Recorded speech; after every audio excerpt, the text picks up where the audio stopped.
בואו ללמוד איתי. אין לי מוצא למכור לכם. חינם. זה לא רק מה אנחנו אוכלים ומה אנחנו מכניסים לפה או כמה אנחנו זזים. זו דרך חיים.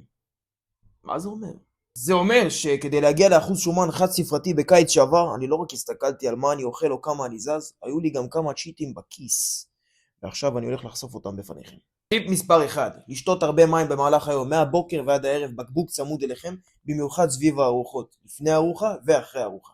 טיפ מספר 2, לדלג על ארוחת בוקר, מי שיכול כמובן, מי שלא, לא נורא, ולא, לא בגלל הורמונים, קורטיזול ומה שאתם שומעים ברשת, אלא כדי לחסוך קלוריות מארוחת בוקר ולהכניס אותם לצהריים ולערב. ככה תאכלו 2 ארוחות גדולות וסגרתי לכם את הפינה.